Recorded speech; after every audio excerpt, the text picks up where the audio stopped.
देखिए हमारे यहाँ पुष्टि मार्ग में टेरा क्या है, मर्यादा मार्ग में तो ऐसा सोचते हैं कि महादेव जी के मंदिर में जाना है, हनुमान जी के मंदिर में जाना है, कभी भी जाओ, जब जाओ दर्शन खुले ही मिलेंगे।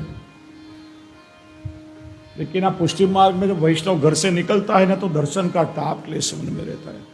अरे पहुंचने में विलंब ना हो जाए, टेरा तो नहीं आ जाएंगे। हाँ। देखिए पुष्टि मार्ग की प्रोटोकॉलों को भी थोड़ा समझना चाहिए। यदि आप विलंब से यहां पहुंचो और टेरा आ गए, तो वैष्णव को कभी ऐसा नहीं कहना चाहिए कि आज ये दर्शन बंद थई गया, दर्शन बंद हो गए, मुझे दर्शन नहीं हो, यह कभी भी नहीं कहना चाहिए। आज दर्शन हो गए या तो दर्शन के टेरा आ गए। अरे यदि प्रभु के दर्शन बंद हो गए ना, तो इससे बड़ा हमारे लिए कोई दुर्भाग्य नहीं है, वो तो जीव के भाग फूट गए समझो। प्रभु के दर्शन बंद हो गए। हमारे यहां देखिए पुष्टि मार्ग में कोई भी नेगेटिव बात कभी भी नहीं कही है। नकारात्मक शब्द पुष्टि मार्ग में છે જ નહીં। અહીંયા દરેક જગ્યા પર પુષ્ટિ માર્ગમાં હકારાત્મક શબ્દોનો પ્રયોગ કર્યો છે। દર્શન થઈ ગયા અથવા તો ટેરા આવી ગયા, कभी भी दर्शन बंद हो गए, दर्शन जिस दिन प्रभु के दर्शन बंद हो गए उस दिन तो मानो जीव प्रभु से विमुख हो गया। जो विमुख हो जाता है उसके लिए दर्शन बंद हो जाते हैं।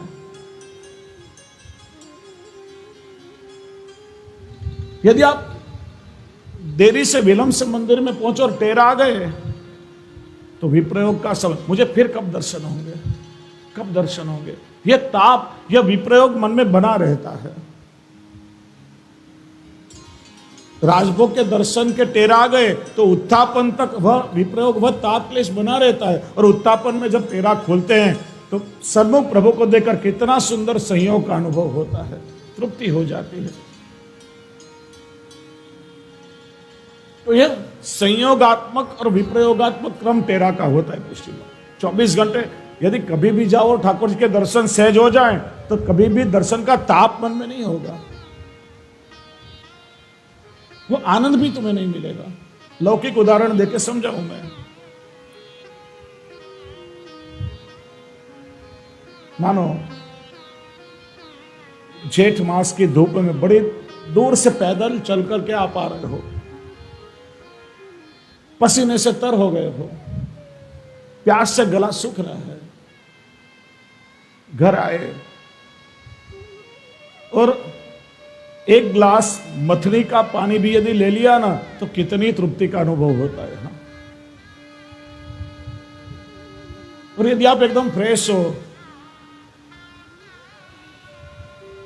बिल्कुल प्यास नहीं लगी है, ऐसे रूम में से निकल कर कभी आ रहे हो और फ्रिज में से निकाल करके यदि कोई ठंडा शरबत भी आपके सामने रखे ना, तो भी पीने की इच्छा नहीं होगी, नहीं मुझे बिल्कुल प्यास नहीं है। यदि प्यास लगी है तो सामान्य मथनी का एक ग्लास जल भी हमें अमृत के समान लगता है। और यदि प्यास नहीं है तो ठंडाई या शरबत भी हमें सुख नहीं दे सकते हैं। बस इसी प्यास का नाम विप्रयोग है। विप्रयोग के बाद जो संयोग मिलता है तभी जीव तृप्त हो जाता है। तो इस तरह से ठाकुर जी ने अपने ऊपर माया का आवरण रखा है। मानो यदि ठाकुर जी माया का आवरण हटा दें तो दूसरा जीव के ऊपर अविद्या का आवरण, इसलिए आसानी से प्रभु का अनुभव नहीं होता है। देखिए कृष्णावतार हुआ तो सभी ने कृष्ण के दर्शन किए, यह बात सही या गलत है? कृष्ण के दर्शन सभी को हुए हैं, लेकिन यह साक्षात रसो वैसा परब्रह्म है, ऐसी अनुभूति हर किसी को नहीं हुई है। दुर्योधन को कृष्ण के दर्शन हुए थे या नहीं? हाँ? कंस को हुए थे या नहीं? कृष्ण के दर्शन तो सभी को हुए थे, लेकिन सबने उस पर ब्रह्म के रूप में या रसो वैसो रूप में दर्शन नहीं किया। इसका कारण माया का आवरण।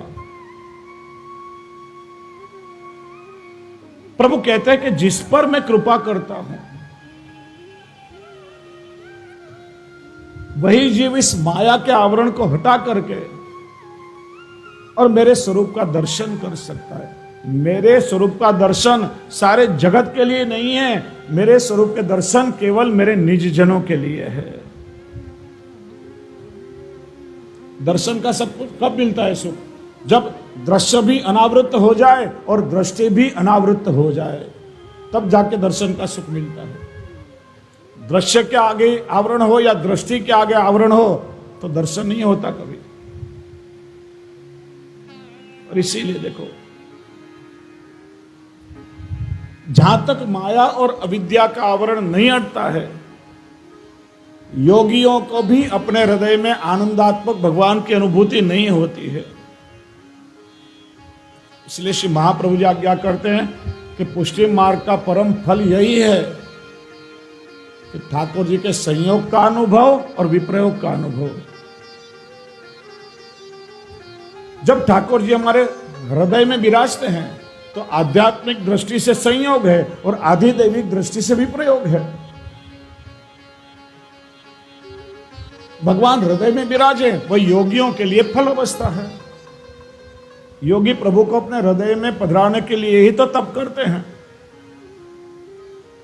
लेकिन प्रभु हृदय में विराजे वह प्रभु के भक्तों के लिए विप्रयोग की अवस्था है, क्योंकि जो हृदय के भीतर है उसका अनुभव केवल आंतरिक रीत से होता है। और इसलिए ठाकुर जी जब अंतर्धान हो गए तो बारंबार गोपियां विनंती करती है, दयित दृश्यताम, हे दयालु कृपा करके मुझे दर्शन दो। इसलिए जो अंदर विराजता है उसका बाहर से अनुभव नहीं हो सकता। तो ठाकुर जी ने जो अपने से दूर हमें किया है वो कोई दोष के कारण नहीं, लेकिन जीव को विप्रयोग का अनुभव कराने के लिए। देखिए,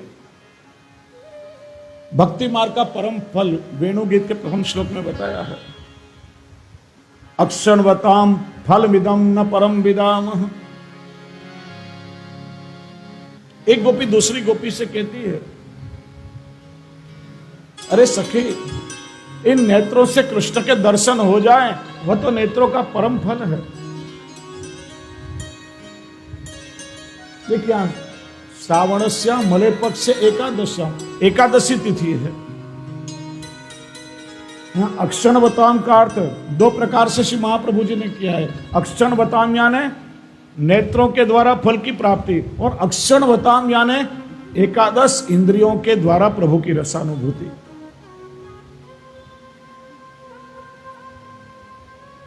एकादशी के दिन हम क्या करते हैं? उपवास, व्रत करते हैं, फलाहार करते हैं। व्रत का प्रकार है। देखिए, मूल शब्द है फलाहार।